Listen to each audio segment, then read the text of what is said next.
Assalamualaikum warahmatullahi wabarakatuh. Apa kabarnya pemirsa? Semoga selalu dalam keadaan sehat dan tetap semangat menjalankan ibadah puasa Ramadan. Pemirsa, sejumlah kori Indonesia ternyata banyak berkhidmat di mancanegara. Dan salah satu kori itu adalah Farhan Muhammadi yang saat ini menjadi imam di sebuah masjid di Washington DC, Maryland, Amerika Serikat. Langsung saja kita akan ngobrol-ngobrol dengan Mas Farhan yang sudah bergabung bersama kita secara virtual nih ya. Assalamualaikum Mas Farhan, apa kabarnya? Waalaikumsalam warahmatullahi wabarakatuh, Mbak Rizka. Alhamdulillah sehat. Gimana Mas Farhan menjalankan ibadah puasa di Amerika nih ya? Alhamdulillah sampai saat ini masih lancar-lancar saja. Walaupun ya di awal-awal saya sempat adaptasilah tubuh, sempat jatuh sakit beberapa hari, kemudian sudah penyesuaian. Sekarang alhamdulillah sudah sehat, sudah bisa menjalankan tugas kembali.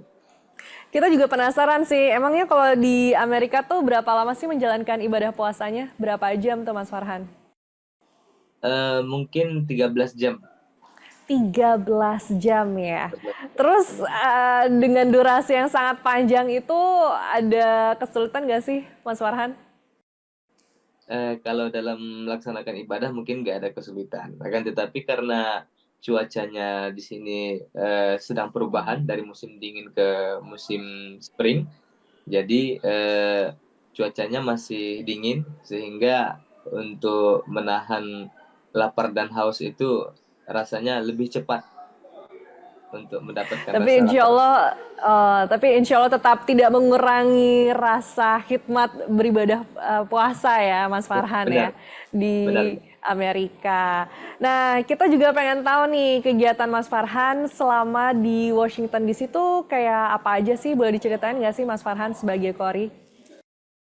Ya, kegiatan saya sehari-hari adalah mengimamin jemaah yang ada di Washington DC atau di Maryland, mengimami sholat Isya dan sholat Tarawih. Kemudian di hari weekend itu saya mengajar Quran. Kemudian mereka mengadakan lomba di momen Ramadan ini dan saya sebagai dewan jurinya dalam melaksanakan kegiatan tersebut. Oh ya, Wah, satu padat lagi. nih ya. Iya, satu lagi juga mengisi kegiatan berbuka bersama, yaitu mensyiarkan agama Islam dan pihak masjid itu mengundang agama-agama lain, contohnya dari agama Yahudi, kemudian Kristen dan agama lain. Wah, menarik ya. Berarti terjadi diskusi dengan antar agama gitu ya dalam acara tersebut.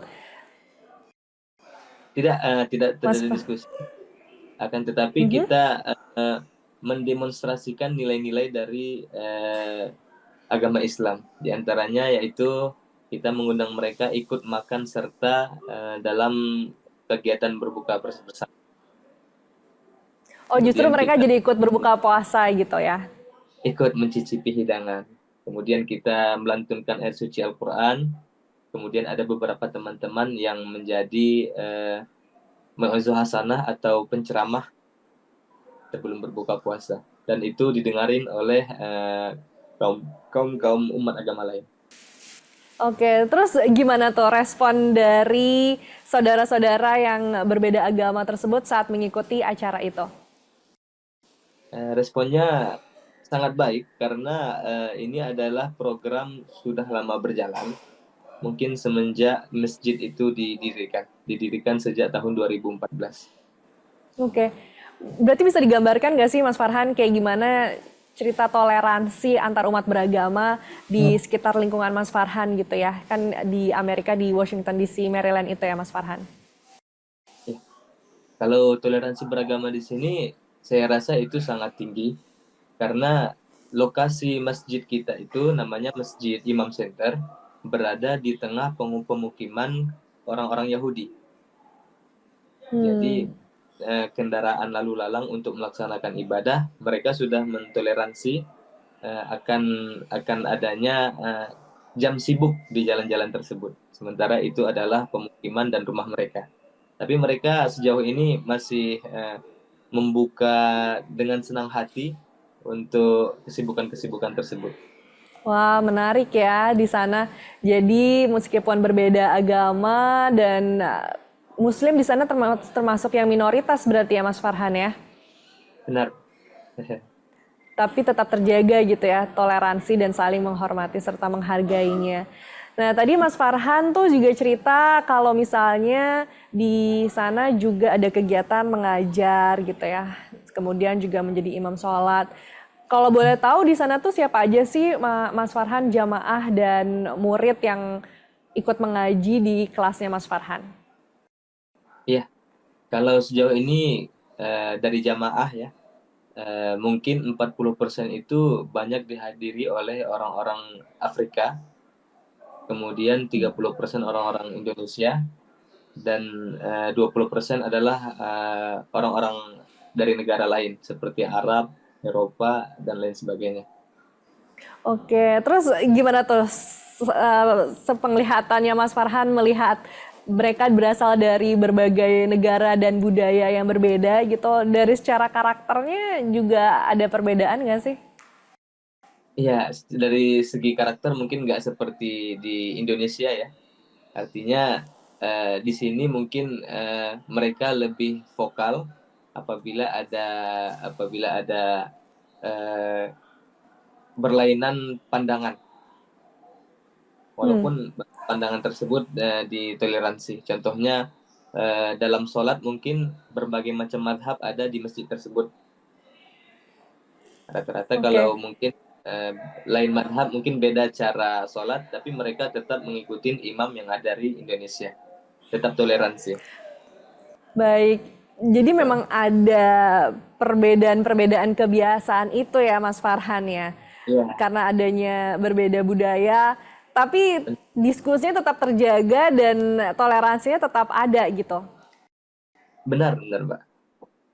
Artinya Wah, mereka menarik nih tidak ya. tidak fanatik akan satu pemahaman. Baik. Tapi sempat ini nggak diskusi alot gitu, diskusi panas bagaimana cara Mas Farhan mengajari mereka atau semuanya terjaga dengan damai-damai saja? Semuanya terjaga dengan damai-damai saja. Akan tetapi kalau ada mungkin permasalahan yang agak genting, yang agak panas, itu dihandle Topiknya oleh gitu ya. topiknya agak panas, mungkin dihandle oleh salah satu ustadz atau salah satu imam yang bertugas sehari-hari di masjid tersebut. Wah, seru ya. Jadi memang tidak hanya saling beribadah, tapi juga ada diskusi di situ. Kita bisa saling Benar, ngobrol, bertukar informasi mengenai bagaimana tentang keagamaan itu sendiri gitu ya, Mas Farhan ya. benar. Seru banget. Nah, sekarang kita pengen tahu cerita tentang Mas Farhannya sendiri deh. Gimana Mas Farhan bisa dari Indonesia tiba-tiba sekarang ada di Amerika Serikat? Itu gimana Mas Farhan? Oh, baik. Mungkin 1 bulan sebelum Ramadan itu saya dihubungin oleh pihak Kementerian Agama, dalam hal ini di bawah naungan dari Dirjen Bimas Islam, untuk mengisi imam tarawih dan kajian ilmu Al-Quran yang ada di Amerika. Hmm, Alhamdulillah, setelah berbincang dan konsultasi dengan anak istri, dengan keluarga, apakah berkenan untuk ditinggal selama beberapa lama ke Amerika. Alhamdulillah di-approve, disetujui, saya langsung mengurus yang namanya visa dan lain-lain. wow, jadi prosesnya sebenarnya sebentar aja ya Mas Farhan. Berapa lama sih prosesnya sampai akhirnya Mas Farhan tuh berangkat? Kalau untuk kepengurusan visa itu sekitar 2 minggu, Mbak. Karena adanya Baik. daftar tunggu. Jadi mulai dari yang diajak sampai akhirnya proses keberangkatnya itu durasinya cepet banget ya. Cuman hanya 2 minggu udah langsung berangkat ke Amerika Serikat. Berarti untuk Benar. berapa lama nih Mas Farhan akan stay di Amerika? Ya, insya Allah stay di sini itu 40 hari, dimulai dari Mhm. 3 hari sebelum Ramadan, dan nanti mungkin pulang di tanggal 7 Syawal atau 18 April. Seminggu Lebaran lah. Jadi di total Wow. itu 40 hari. Ini untuk pertama kalinya ya Lebaran terpisah dengan keluarga gitu ya Mas Farhan. Iya benar nih, perdana. Tapi gimana ceritanya Mas Farhan akhirnya yang terpilih tuh Mas Farhan? Apakah memang ada, atau boleh diceritakan juga deh Mas Farhan sampai akhirnya bisa menjadi seorang kori seperti saat ini?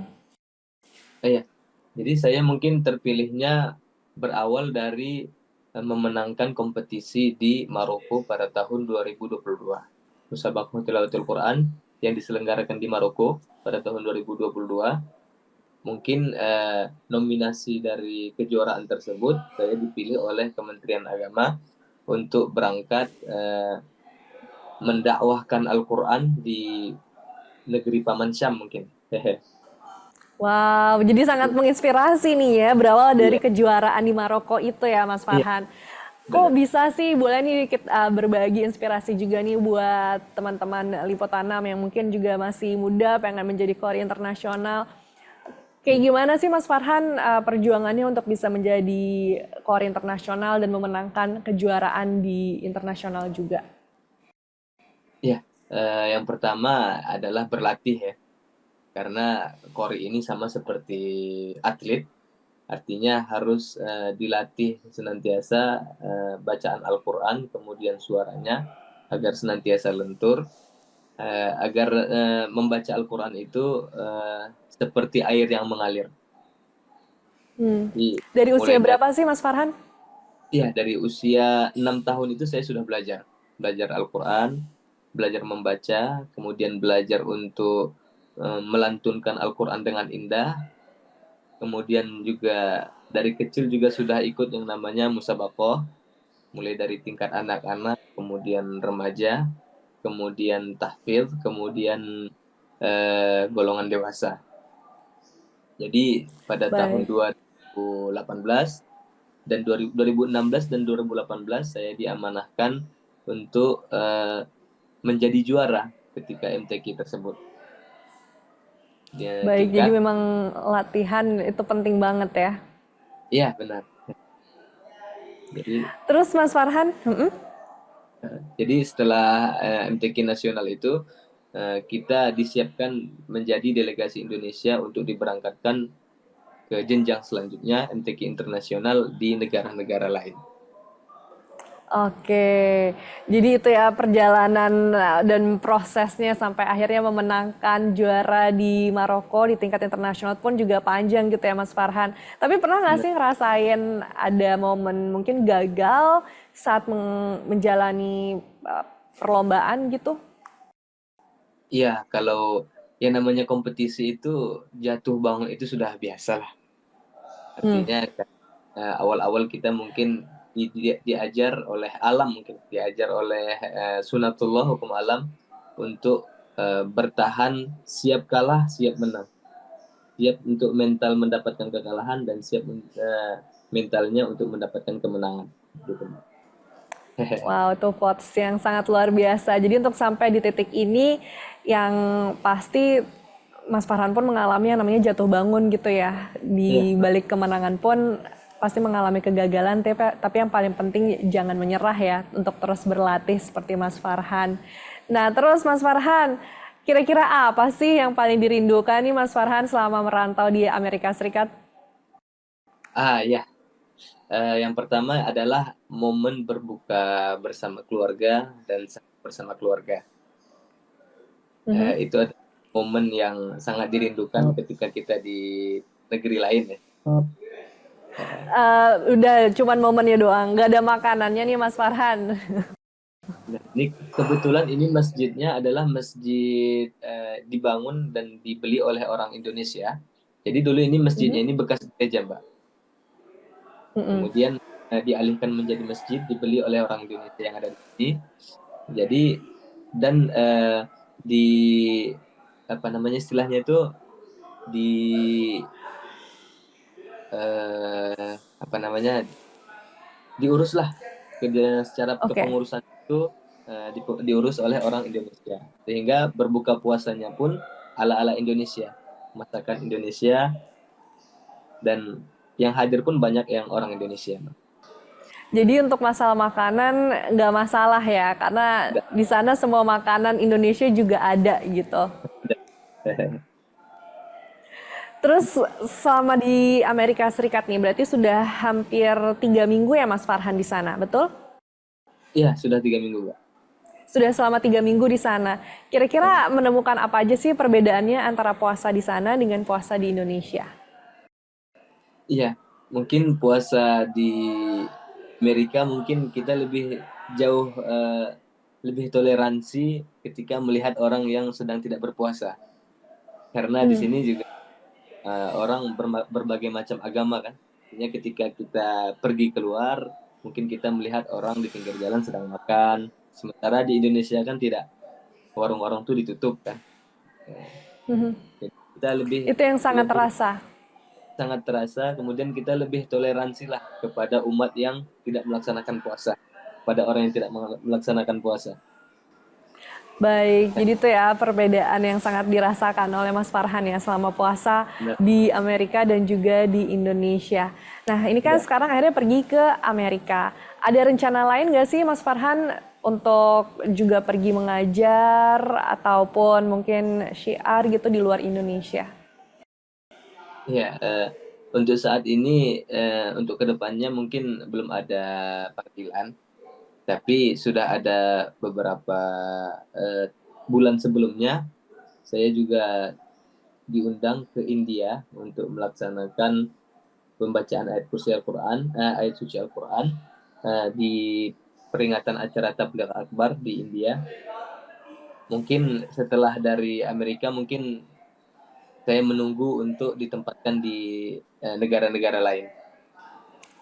Wah, jadi itu ya ketika memang kita menjadi seorang Kori internasional, Ya, keuntungannya kita bisa keliling dunia juga nih kayaknya ya Mas Farhan benar, ya. Mbak. Tapi sebenarnya sambil berdakwah juga gitu kan.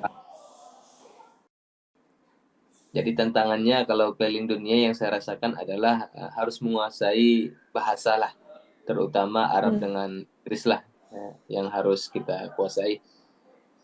Karena untuk Terus komunikasi, karena untuk berkomunikasi dengan masyarakat setempat supaya kita bisa berbaur sembari membumikan Al-Quran di tempat tersebut. baik, itulah Ya, ya cerita dari Mas Farhan yang sangat ya, menginspirasi. Berarti boleh nih di-share lagi buat mungkin teman-teman kita yang pengen jadi kor internasional tapi nggak pede gitu Mas Farhan. Mungkin merasa tidak percaya diri untuk bisa menjadi seperti Mas Farhan. Kira-kira tipsnya apa tuh Mas Farhan? ya.